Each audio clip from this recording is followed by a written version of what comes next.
warahmatullahi wabarakatuh. Yang saya hormati Bapak Kepala Sekolah SMP Negeri Surakarta, Bapak Adi Pengamat. Yang saya hormati Bapak Ketua Komite Sekolah SMP Negeri Surakarta.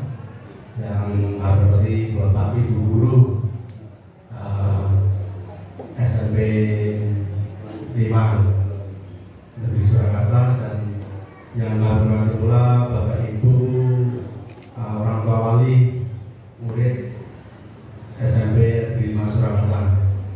Pertama adalah kita panjatkan puji syukur kepada Allah Subhanahu wa Ta'ala, yang mana pada kesempatan pagi ini kita semua masih diberikan kesempatan sehingga dapat melaksanakan kegiatan yang pada hari ini akan dilaksanakan. Yang pertama, sebelum saya mengajak materi, saya memperkenalkan dulu.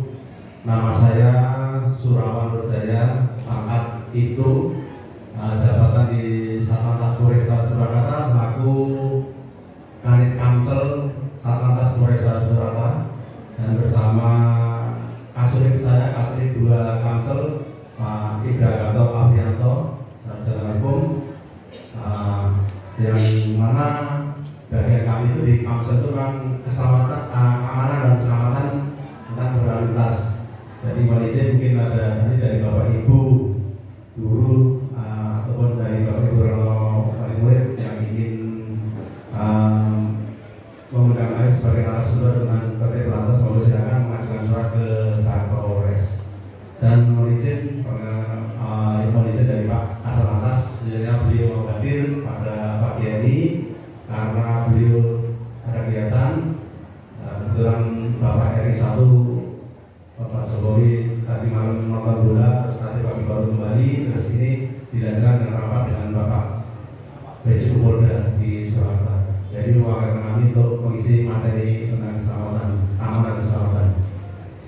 Baik Bapak Ibu, tidak perlu panjang lebar dalam perkenalan kami langsung saja ke materi. Ini kami ambilkan dulu terkait dengan keamanan dan keselamatan. Ini kami ambilkan dulu data kecelakaan. Data kecelakaan itu dari pesanan dari Kangakum itu penegak hukum. Kalau dulu Kanit Laka, sekarang saya Kanit Kakum, itu suatu yang baik. Nah, kenapa kami cuplikan dari data kecelakaan itu biar nanti untuk wawasan kita semua bahwasanya kejadian yang di Surakarta itu sampai berapa sampai saat ini. Itu dari kita semua nanti Pak, menjelang dulu. Terima kasih. Nah, terkait dengan dasar hukum dengan kegiatan ini Undang-Undang Nomor 2 Tahun 2022 tentang Kepolisian Negara Republik Indonesia, Undang-Undang Nomor 22 Tahun 2029 tentang lantas dan angkutan jalan, surat yang laporan ini langsung aja, mungkin tidak perlu ada dasar hukum. Nah, perbandingan data laka periode yang sama, ini Januari 2023 sampai dengan 17 Agustus. Ini di forum grup discussion kami sebulan sekali mengadakan FGD bersama Dinas Perhubungan, Dinas Jasa Raja dan Kepolisian, maka sebulan sekali. Nah ini terkait dengan data ini sampai dengan tanggal 17 kemarin. Nah itu laka, jumlah kejadian laka tahun 2023 866 kecelakaan. Jadi kurun waktu 8 bulan sudah sekian dibandingkan lalu.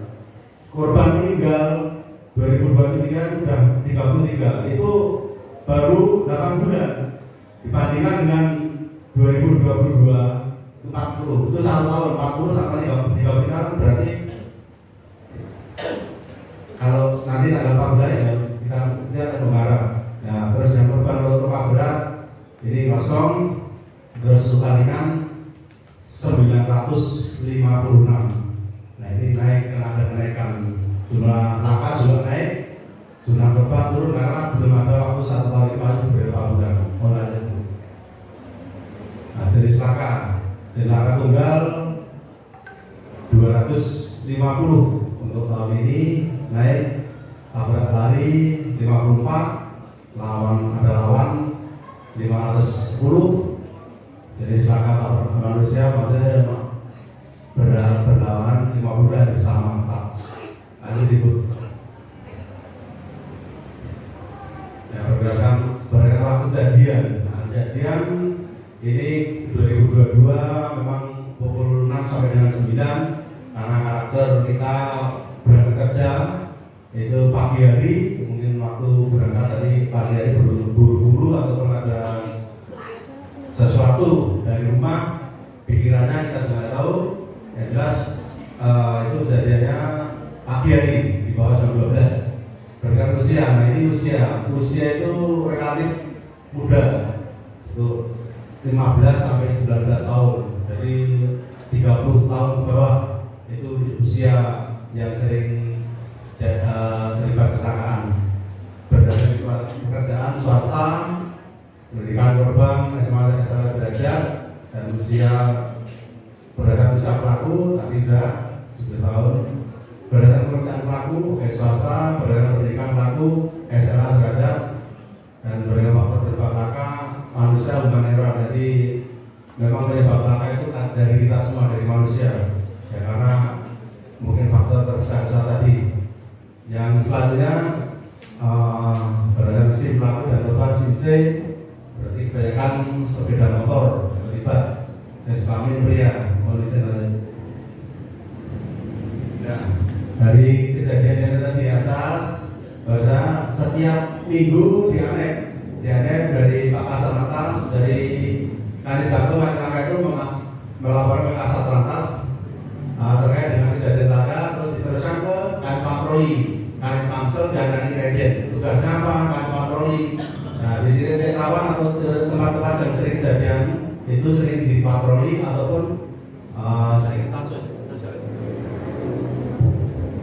ya. Jadi patroli di tempat-tempat daerah rawan laka itu sering kita patroli. Tujuannya apa ya? Itu biar agar selalu hati-hati. Dari Kanit Pamsel, dari kami memberikan himbauan di seputaran atau di daerah-daerah kecelakaan. Dari Rekiden, Rekiden itu mengidentifikasi kendaraan-kendaraan yang terlibat. Jadi di situ disalurkan. Nah, ini titik-titik rawan laka itu ada beberapa, ada 12. Tapi yang paling menonjol di garis merah itu diberikan tanda Jalan Insinyur Juanda.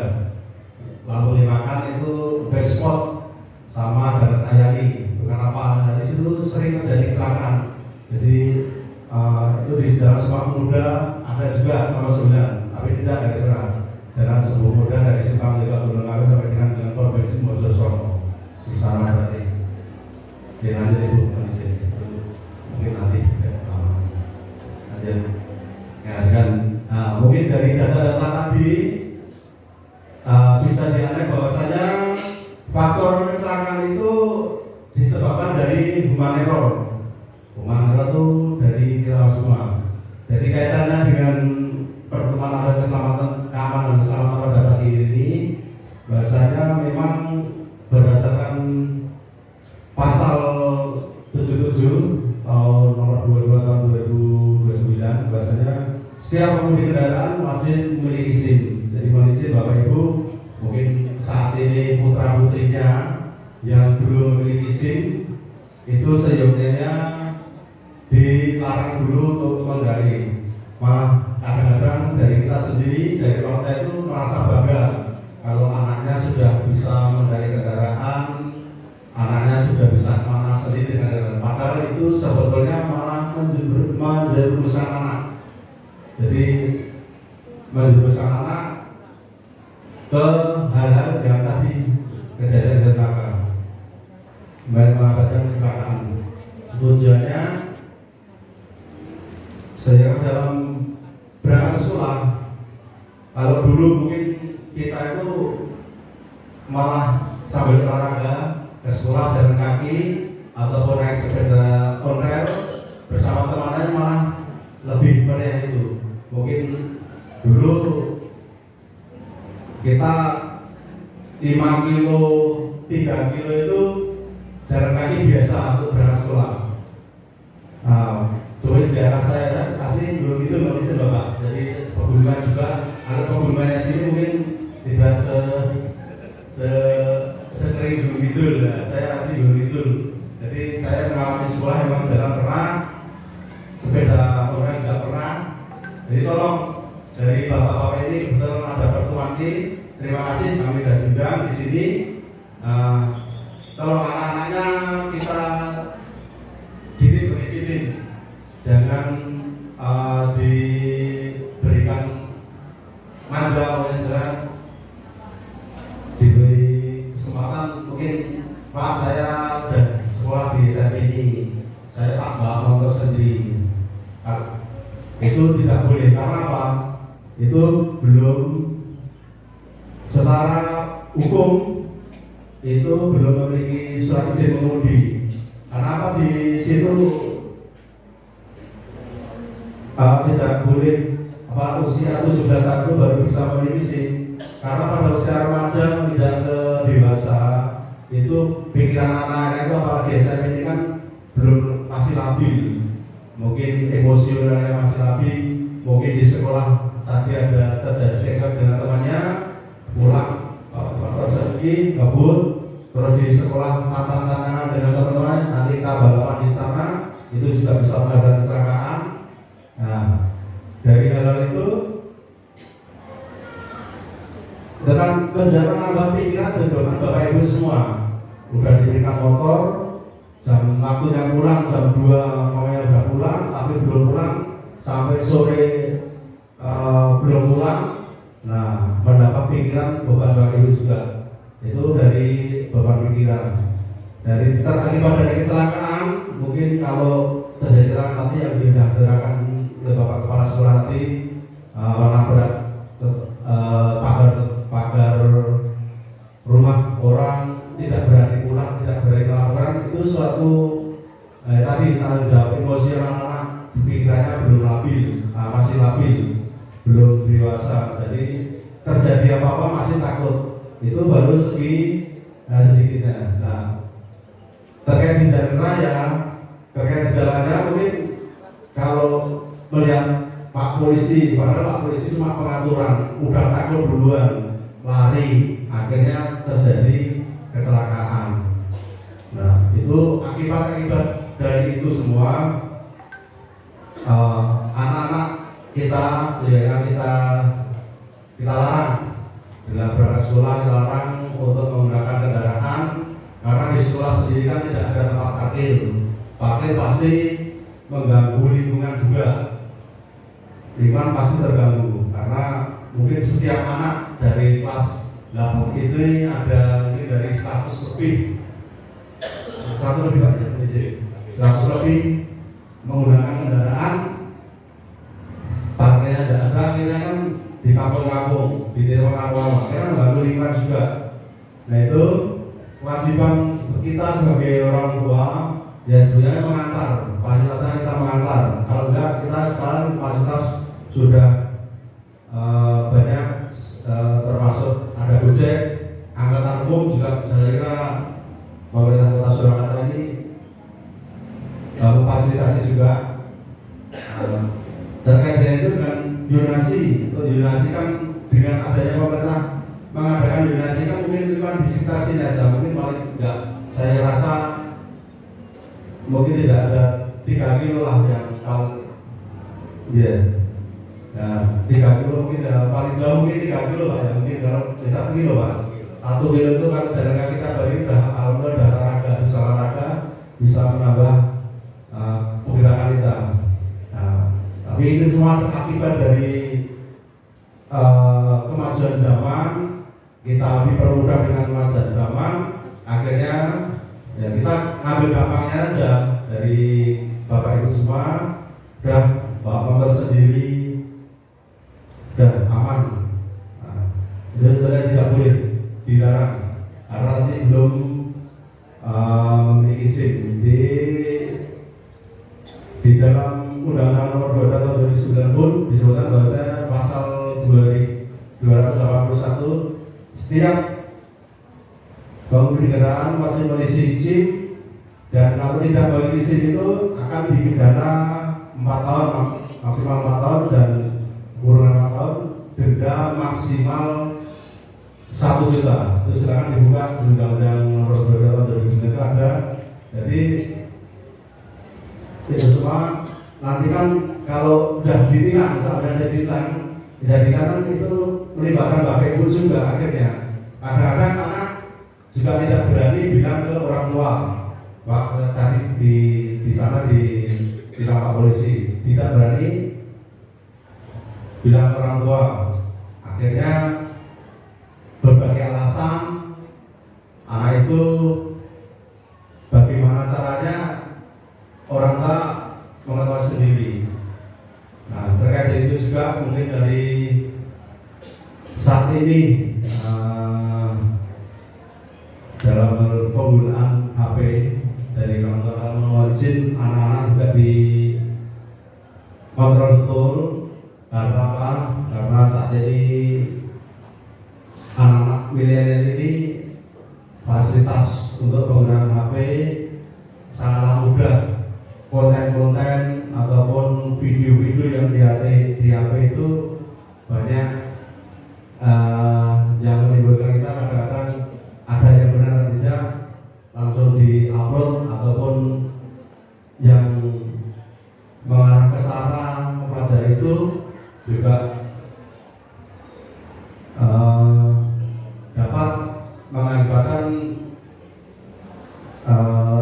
anak itu terganggu pikirannya dan terpengaruh pikirannya. Jadi mohon izin dari bapak-bapak semua selalu kita kontrol anak-anak kita, karena anak kita sebagai masa depan kita semuanya. Tolong segera selalu dijaga, dikasih tahu, terutama kalau kami di bidang kami tata tertib lalu lintas, bagaimana pengendara lalu lintas, gunakan helm. Bapak Ibu juga mohon izin silakan gunakan helm, karena helm itu bukan untuk Pak Polisi tapi untuk diri kita sendiri. Dan kami surat-surat kalau memang anak-anak belum memiliki SIM jangan dibolehkan mengendarai kendaraan tadi yang di laka tadi. Nah terus terkait dengan itu kami menghimbau dan mengajak kepada ibu semua agar selalu memperhatikan dan mengasih tahu anak-anak kita, anak-anak kita untuk tertib berlalu lintas. Yang selanjutnya terkait dengan tadi HP tadi, penggunaan HP, mungkin ada grup-grup anak-anak yang menyimpang. Tolong diperhatikan betul, karena generasi penerus kita itu anak-anak kita semua. Jadi jangan sampai nanti sebagai penerus kita nanti ada hal yang tidak baik terkait dengan kecelakaan tadi, mungkin terkait dengan lalu lintas.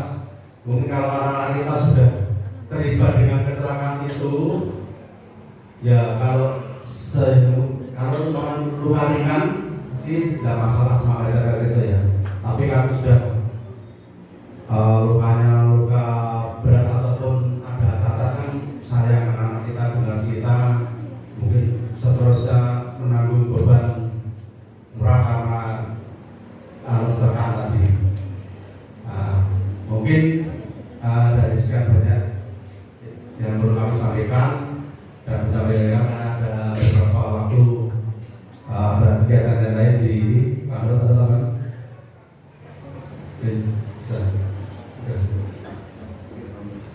Ini tanda Pak Kadot.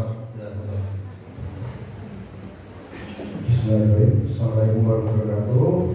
Yang hormat Bapak Kepala Sekolah, Pak Kepala KPD, yang kami hormati Pak Kanwil, Bapak Ibu hadirin yang hadir pada siang ini. Ya, tadi sudah disampaikan oleh Pak Kadi bahwa wawasan mengenai data kecelakaan yang terjadi di Surakarta pada khususnya, jadi memang itu di luar usia, maksudnya itu usia bukan anak sekolah juga, jadi umum. Yang jelas kami menegaskan bahwa mengajak orang tua, monggo adik-adik ini adalah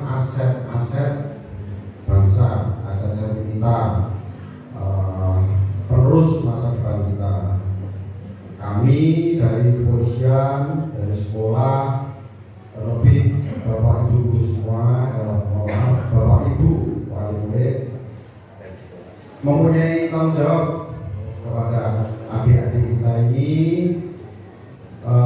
Kita juga paham dengan berbagai macam latar belakang keluarga, berbagai macam kesibukan, mungkin dengan alasan tidak bisa mengantar, tidak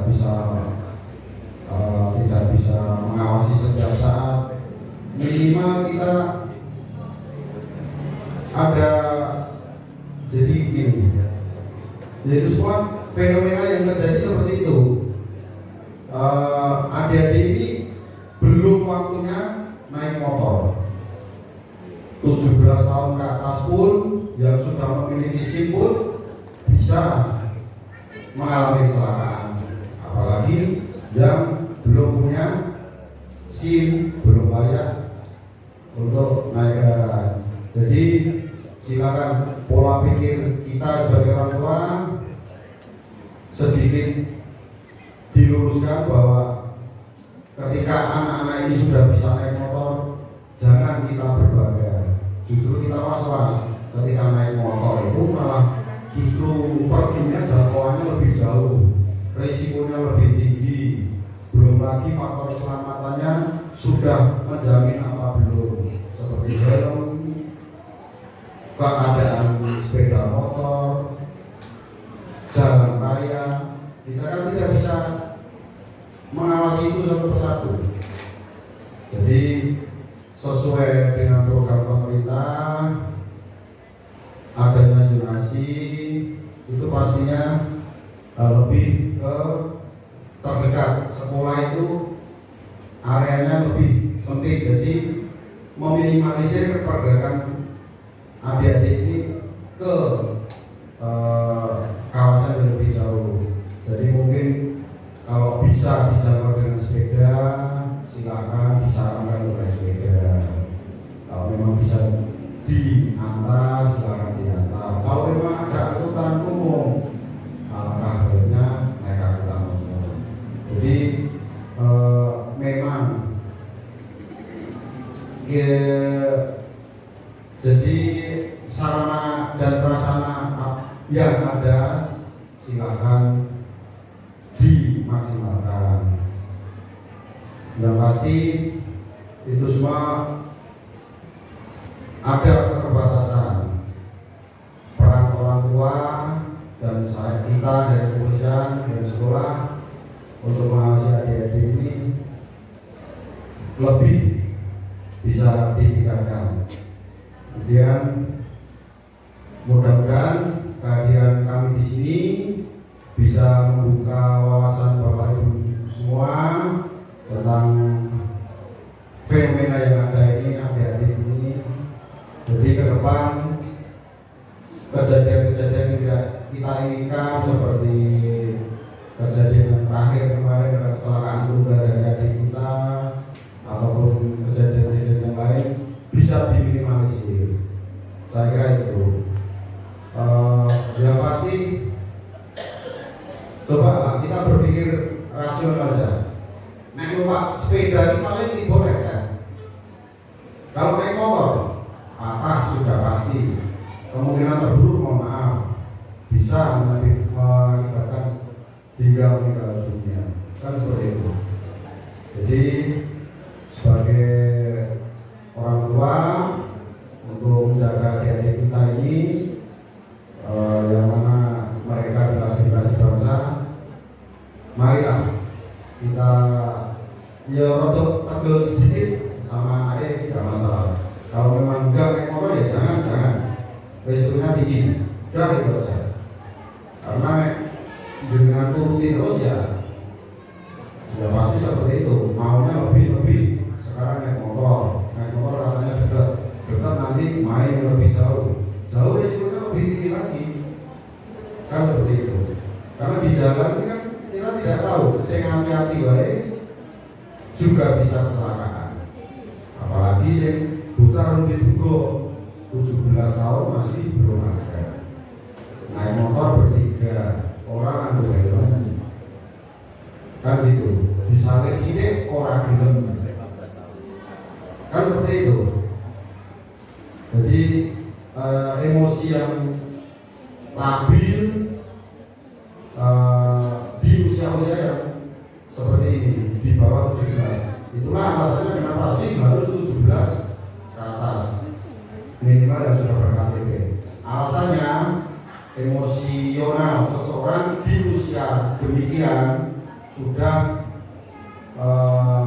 ya lebih bisa mengendalikan diri, jadi bisa menguasai dirinya sendiri,